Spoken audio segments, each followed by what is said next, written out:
Look out, Caitlin Clark pushes Angel Reese, and Angel Reese gets right up into... The officials reviewed a controversial play involving Caitlin Clark. They confirmed it was a foul, but the real question was whether they would classify it as an unnecessary or flagrant foul. Kennedy Carter was the player involved in the incident. Sheldon going coast to coast, and we got another breakers here as J.C. Sheldon goes right after... This moment represented the first time the WNBA got genuinely physical with Caitlin Clark during her rookie season, and it all started against a familiar opponent, her college rival Angel Reese. Their first professional meeting had everyone watching, and the Chicago Sky were determined to make their presence felt through aggressive play, setting a tone that other teams would follow throughout the league. Walks away. We know there are always increased eyeballs. The game began differently than it would end.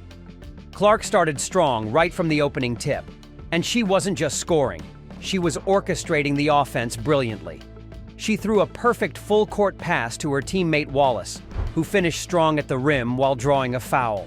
The Chicago bench looked stunned, and the first quarter showcased Clark's dominance.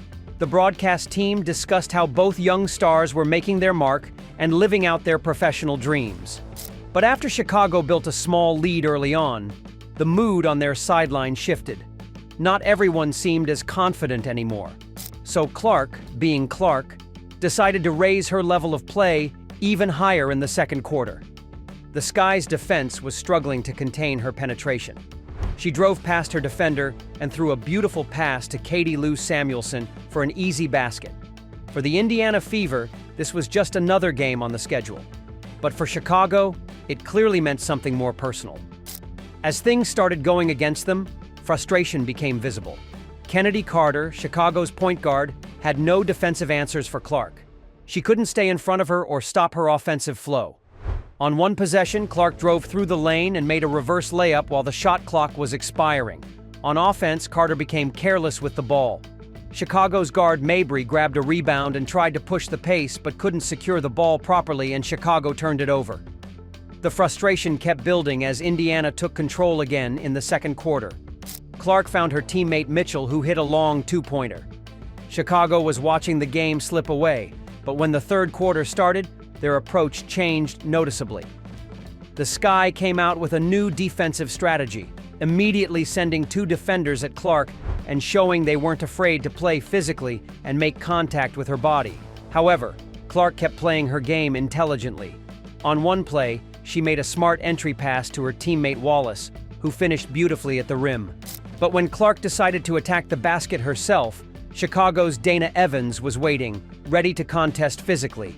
Evans was guarding Clark tightly and sent her crashing to the floor. The referees called a foul on Dana Evans.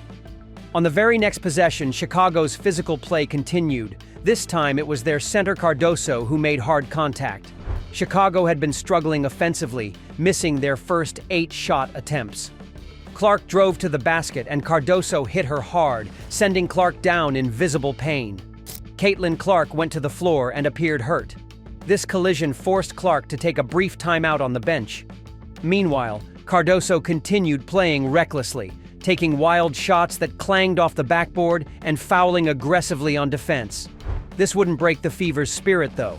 They maintained their 51-47 lead, and with about a minute left in the quarter, Clark returned to the court. Kennedy Carter tried to make a quick outlet pass, but it was sloppy and off target. Clark jumped the passing lane brilliantly, stealing it cleanly. Frustrated by losing possession, Carter immediately chased Clark down and physically wrestled the ball back from her hands. Yet somehow the referees didn't blow their whistle, leaving Clark looking at the officials for a call that never came. Play continued with Indiana still having possession. Boston, the Fever's center, positioned herself near the basket and took a shot, but it bounced off the rim. She tried to tip it back in, which also missed. Incredibly, even her third consecutive putback attempt couldn't find the net. Two Chicago defenders jumped simultaneously, essentially fighting each other for the rebound instead of securing it, leaving the ball loose. Clark saw the opportunity and snatched it away from both of them, tapping it back to Boston. Carter was visibly frustrated at this point, and Clark, never one to avoid the mental aspect of competition, exchanged some words with her, intentionally getting under her skin. On the immediate next possession, Carter was determined to respond. With just seconds left on the clock, she pulled up for a smooth mid-range jumper and made it, then turned and stared directly at Clark. But Carter's response didn't end there. Kennedy Carter now had 12 points off the bench, and then she went after Clark again. On the next play, as Clark moved without the ball, Carter delivered a hard shove that sent Clark stumbling. The referees did call a foul, but the question was whether they would classify it as more than a regular foul. Would they call it flagrant or unnecessary? The surprising part was that the referees only assessed a standard off-the-ball foul, barely acknowledging how aggressive Carter's push had been. Once again, she avoided serious consequences. Meanwhile, Angel Reese celebrated on the sideline as if it were a championship-winning moment. It seemed sad that she considered that type of play something to celebrate. It raised an important question. Was Chicago establishing a new standard for how teams would approach playing against Clark? Were they testing exactly how much physical contact they could initiate, knowing the referees might allow it? When asked after the game, Clark commented on the officiating, "Yeah, that's just not a basketball play." Fortunately, Clark stayed composed, sticking to her game plan and letting her exceptional skills speak louder than any shove or foul. Even when her teammates occasionally struggled to match her level of play, she kept her focus. The Fever stuck to their system, moving the ball, creating quality shot opportunities, and playing intelligent team basketball. Clark grabbed another defensive rebound and threw an outlet pass ahead to Wheeler to push the pace. Meanwhile, Chicago seemed to abandon any semblance of skilled play, leaning entirely into their physical, aggressive approach, seemingly hoping that brute force alone would be enough to turn the game around.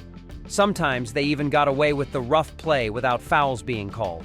In the end, none of the physical play, questionable officiating, or tension ultimately mattered. Only the victory counted. Indiana won, though it was closer than it should have been. With the Fever's guard Melissa Smith nearly giving the game away with a turnover late, Chicago was within striking distance. Smith was called for her fifth foul as she dove to the floor fighting for a loose ball. That's how the first game concluded. The Fever got the win, but Chicago had established something troubling for the rest of the league. The second meeting. The rematch. By their second matchup, the narrative had shifted completely. Caitlin Clark versus Angel Reese wasn't even a legitimate debate anymore about who was the better player. In this game, Chicago shot a dismal 38% from the field while Caitlin Clark caught fire from three-point range. She hit another three-pointer, her sixth of the night, establishing a new career high with 29 points to go along with 12 assists. Meanwhile, her rival Reese seemed invisible, hiding in the shadows of Clark's brilliance. Clark didn't just break rookie records in this performance, she shattered all-time WNBA records. Yet Chicago continued their overly physical defensive approach, trying desperately to slow her down. Right from the opening tip, Clark came out aggressively. She immediately recognized when a defender left her teammate open and attacked the mismatch, isolating against Aaliyah Smith with the advantage. Knowing she needed to be more offensive-minded with Chicago keeping the score close, Clark understood she had to impose her will early. She elevated her game significantly in this opportunity. She launched a deep three-pointer that rattled around the rim before falling through for her first long-range shot of the game. But Angel Reese had other plans, determined to help Chicago maintain their 12-8 early lead. Her teammate Lindsay Allen was performing exceptionally well, hitting her shots consistently, and Reese wanted to keep that momentum going. Allen made a baseline cut and scored easily. She had made the last 3 baskets for Chicago. Even with Clark's brilliant passing, placing her center Aaliyah Boston in perfect positions to disrupt Chicago's offensive rhythm, the Sky stuck to their game plan throughout the evening.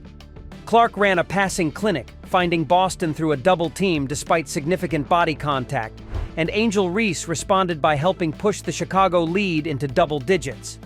She made a nice catch and finish on a pass from her teammate. The Fever desperately needed a spark, someone to pull them out of this deficit. And who else but number 22? Clark became just the second WNBA player to record consecutive games with 20-plus points and double-digit rebounds. But Chicago answered quickly, giving Indiana no time to build momentum.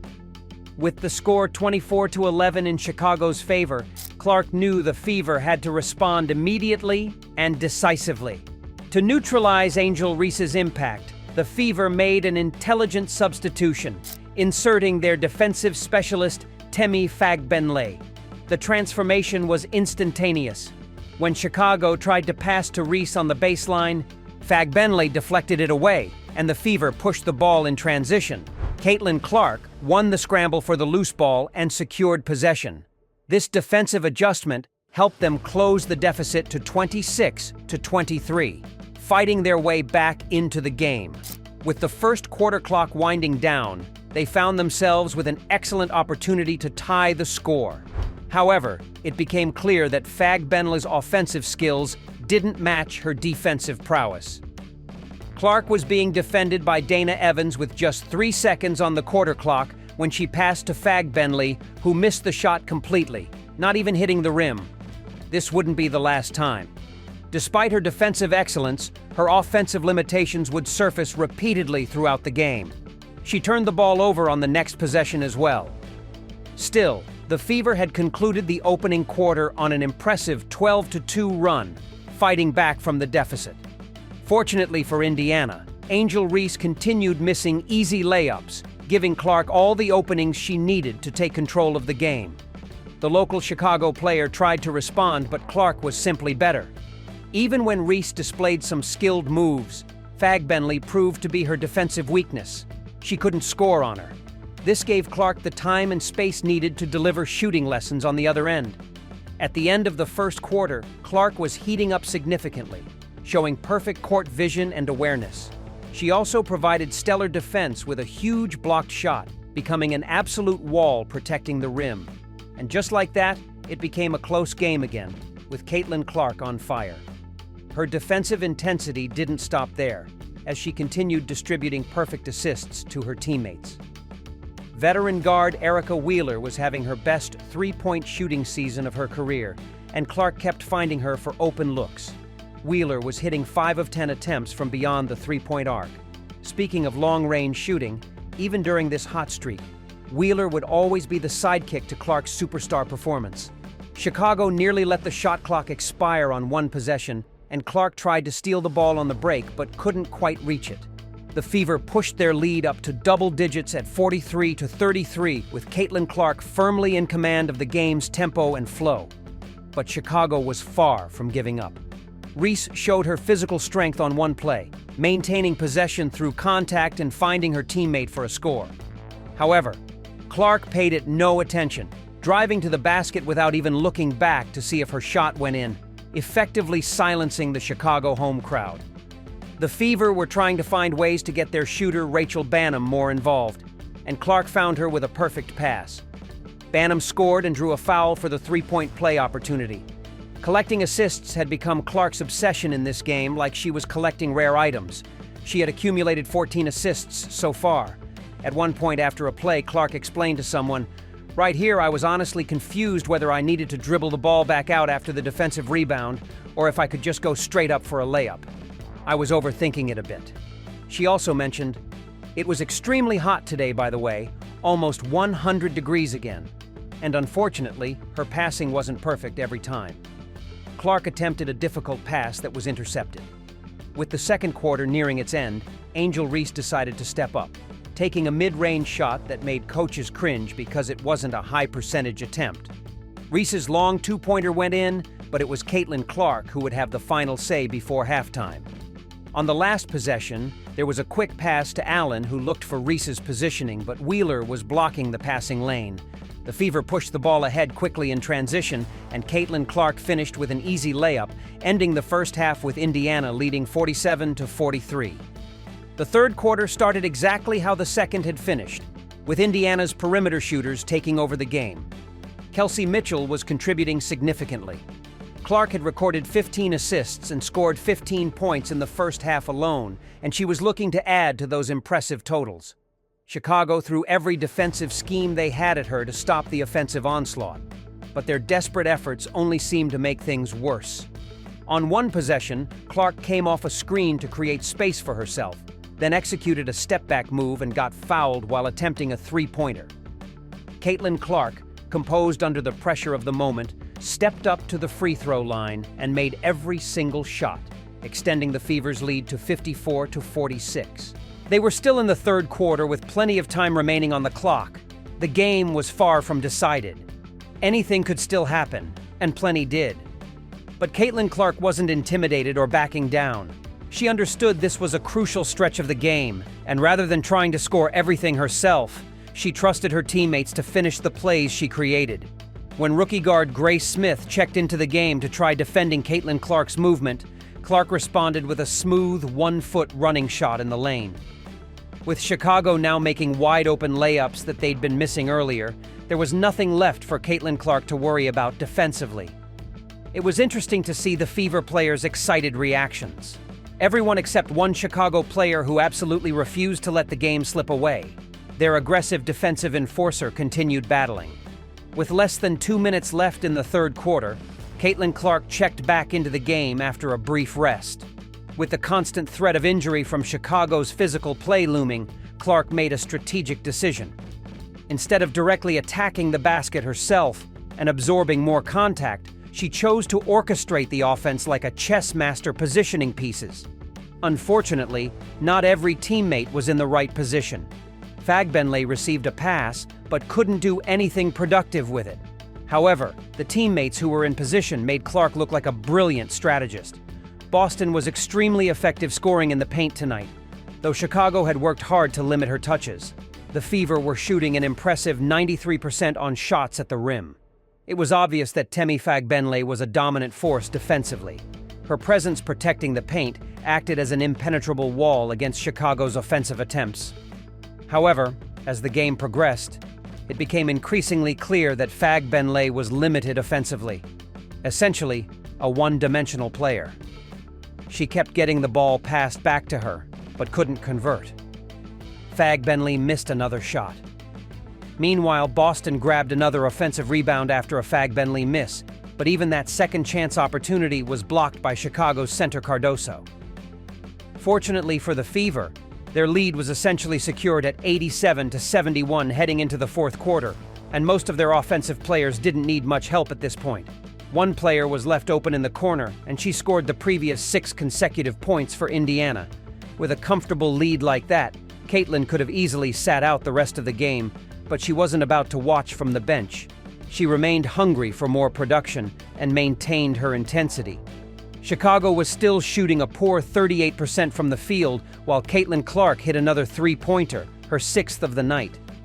With 6 three-pointers made, Caitlin Clark was in complete rhythm.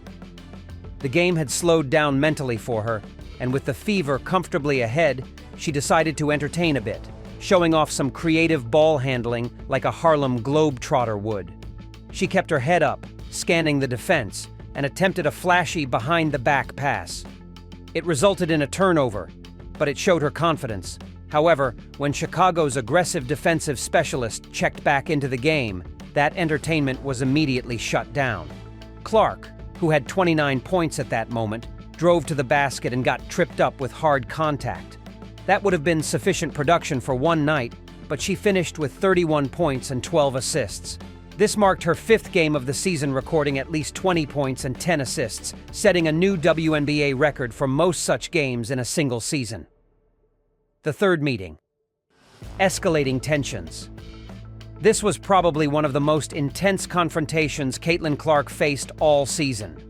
Coming off constant physical harassment throughout the league, this matchup was positioned to be Clark's biggest challenge yet, facing her primary rival, Angel Reese, again. The tension was even higher than anyone expected.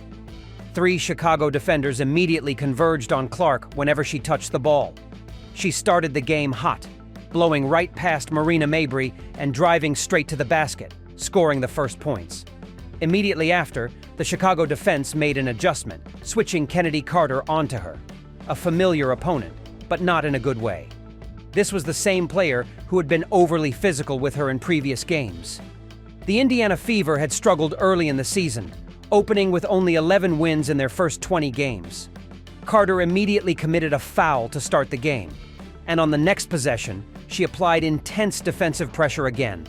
But Clark found her center Boston, who bailed her out with a score. The broadcast mentioned how effective Angel Reese had been playing recently. Boston received another pass in the post and scored again with a nice pass fake move. While Angel was throwing up missed shots, bricks, Caitlin got to work offensively. Coming off a quick screen, she found herself with just enough space to shoot. She found an opening against Reese's defense and got herself free for a shot. This was set up to be an intense battle, and when Chicago put Marina Mabrey back on Clark defensively, it was clear they were trying to vary their defensive approach.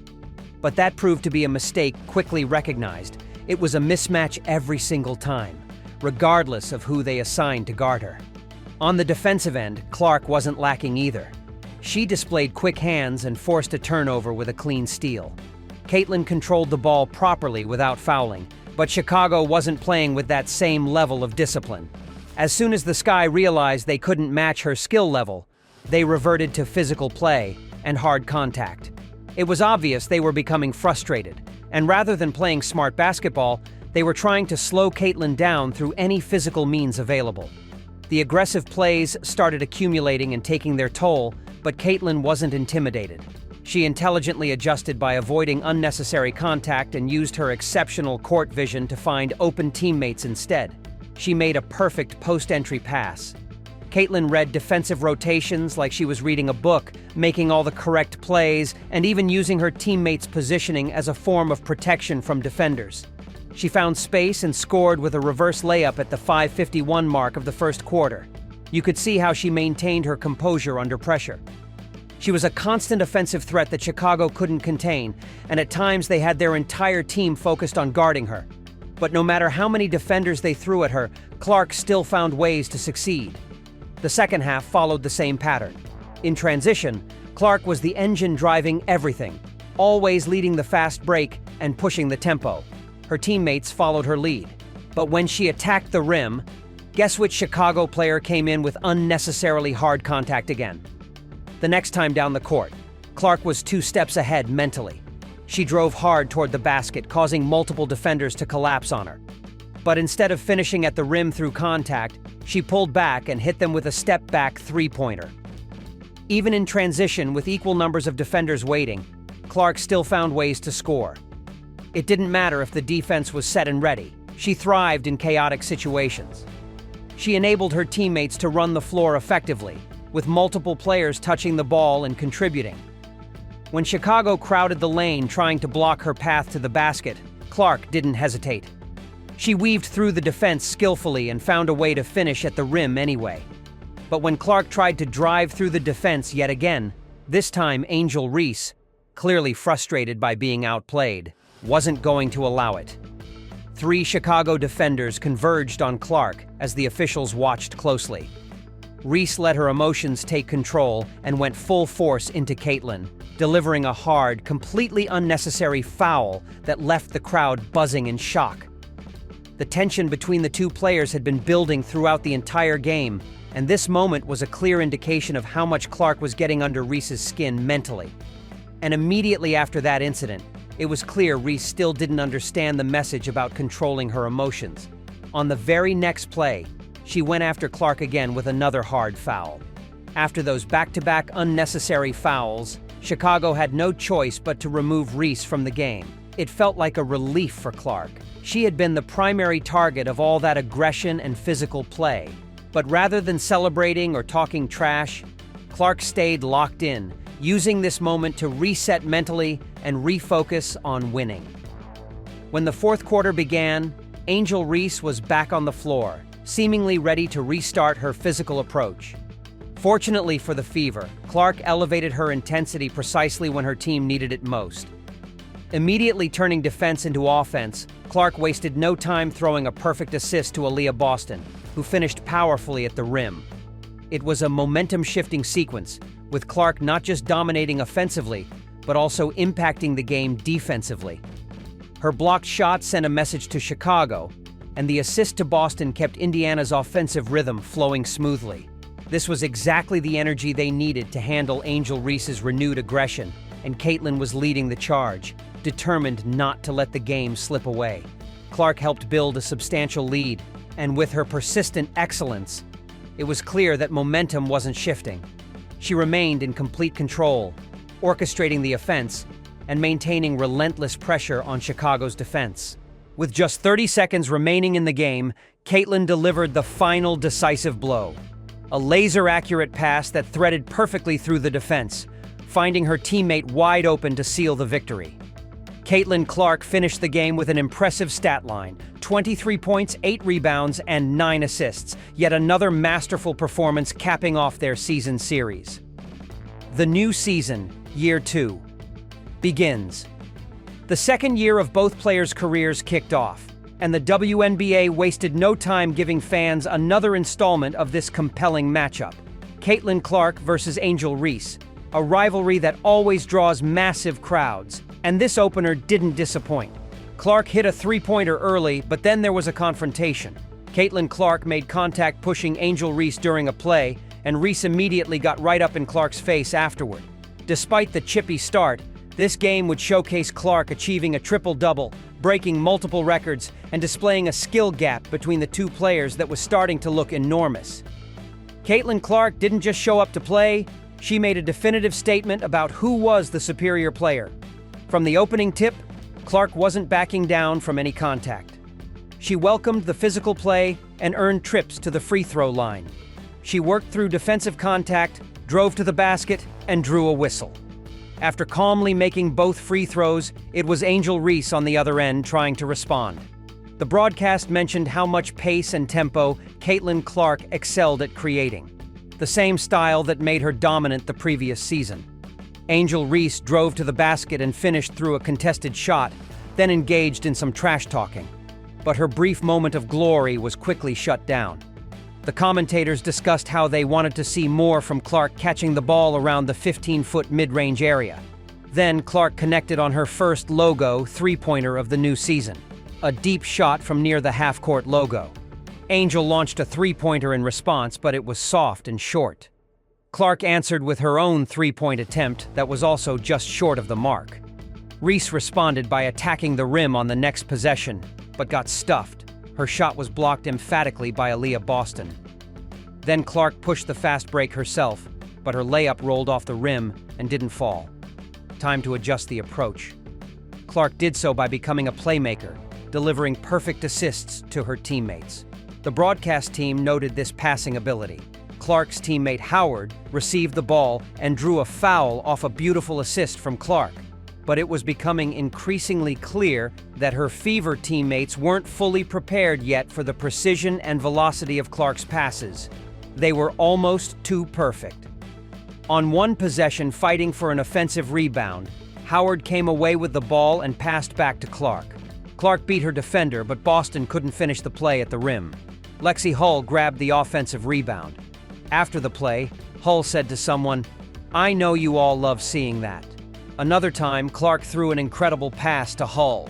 But fortunately for Indiana, Clark's defensive intensity was enough to shut down Reese's driving attempts. However, to create real separation on the scoreboard, her teammates needed to start finishing the scoring opportunities she was creating. Luckily, Lexi Hull got that message loud and clear. Hull ran the floor in transition with Clark. Clark threw a perfect look-ahead pass, and Hull finished with a layup.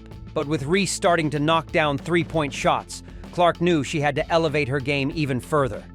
Reese fired a three-pointer and hit it from downtown. Angel was feeling confident, so Clark took it up another level, connecting with Boston on a perfectly timed pass. Boston caught it, faded away from her defender, and laid it in softly.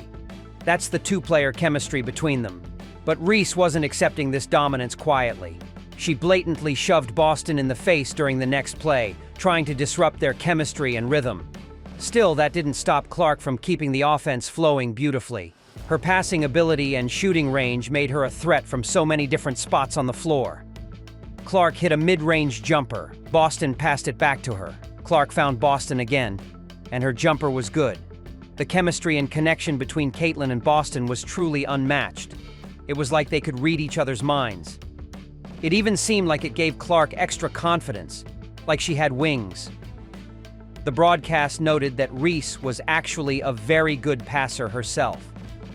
But some of Clark's shot selections were questionable this early in the game, a bit too ambitious. And on one fast break, She was asking slightly too much from her veteran teammates with a difficult pass. She flung the ball ahead to Howard, but it was too much to handle. Still, it didn't take long before Clark gave the crowd exactly what they came to see. With 4 seconds left in the first half, Clark caught the ball and fired up a three-pointer. Looking back at the replay, Clark drilled the three-pointer to end the second quarter, giving Indiana momentum heading into halftime. The Fever entered the second half holding a commanding 13-point lead with plenty of energy left in reserve, and they didn't waste any time putting it to use. Clark made a spinning move, bounced a pass perfectly, and Howard finished with a layup off a spectacular assist from Caitlin Clark. She was really putting her complete playmaking skill set on full display for everyone to see. Clark grabbed her 6th rebound of the game and pushed in transition. She delivered another beautiful pass, though it resulted in another missed layup. Fortunately, Aaliyah Boston was completely locked in, playing with great energy despite still adjusting to some new teammates. Boston pump-faked a jump shot, then powered inside and scored. Meanwhile, Angel was still struggling to make shots consistently. Playing against the bigger defender Cardoso, Reese tried a spinning move but couldn't finish at the rim. Clark stripped the ball away on the offensive rebound attempt, showcasing her defensive awareness. Caitlin was in complete control of the game, taking charge and helping stretch the lead substantially. It was a solid performance in the season opener. Clark tried to shake free from defender Vandersloot with a step-back move and hit the shot. The game had been competitive but relatively composed until the third quarter. Chicago missed a three-pointer, and during the scramble for the rebound, Reese shoved Howard in the back. No whistle was blown, so Clark tried to stop Chicago's fast break opportunity with a tactical take foul, intentionally fouling to prevent an easy basket. But Reese took that personally and escalated the situation. Caitlin Clark made contact, pushing Angel Reese to commit the foul, and Angel Reese immediately got right up in Caitlin Clark's face afterward and had some words for her as Clark walked away. After a video review, the referees determined that Clark had shoved Reese unnecessarily after committing the foul, resulting in a controversial flagrant foul call. After the game, both players downplayed it, calling it just a common foul situation. But let's be honest, tensions had been simmering between them for a while. That small confrontation clearly lit a competitive fire. Clark came out aggressively after that exchange. Hull passed to Clark, but she couldn't control the pass initially. With 6 seconds on the shot clock, Boston caught the ball and fired up a three-pointer. Clark gave up the ball but immediately got it back. Looking to attack defender Williams, she found Boston cutting inside for an easy 2 points. Clark pushed the pace in transition, racing up the floor and delivering another fantastic assist that Mitchell couldn't quite finish. She was already up to 14 points, 7 rebounds, and 7 assists, and you could already sense something special was developing. After the game, Clark said, "Just trying to impact winning the right way, I think. Over the last couple of years and having some experience losing, it maybe makes you want to win even more." With her teammates running the floor hard in transition, everything started coming easier. Clark was approaching a triple-double, needing just 2 more assists and 1 more rebound. Clark led Mitchell on a fast break, and the building erupted with excitement. She got the ball back from Boston, then bounced a perfect pass to her. Boston dropped it in for the score. That was her 10th assist of the game, putting her just 1 rebound away from a triple-double in her second-year season opener. A truly historic moment in the making. But before securing that triple-double, she had more to show from way beyond the three-point arc. Clark caught and fired from deep range, hitting the shot. That was 20 points for Caitlin Clark. Her veteran teammate DeWanna Bonner was also making history of her own, breaking a scoring milestone and moving into 3rd place on the WNBA's all-time career scoring list. She had tied Tina Thompson for 3rd place, and moments later, DeWanna Bonner stood alone in 3rd place on the all-time WNBA scoring list. And when Caitlin finally grabbed that final rebound she needed, she sealed it officially. There it was, a triple-double for Caitlin Clark, the 3rd of her young career. She started the 2025 season with a triple-double performance. Just one look at the final score tells you everything you need to know. Chicago didn't stand a chance in this game. The Fever are looking like a powerhouse team this season, and if this is how they're starting the year, The rest of the WNBA better be ready for what's coming.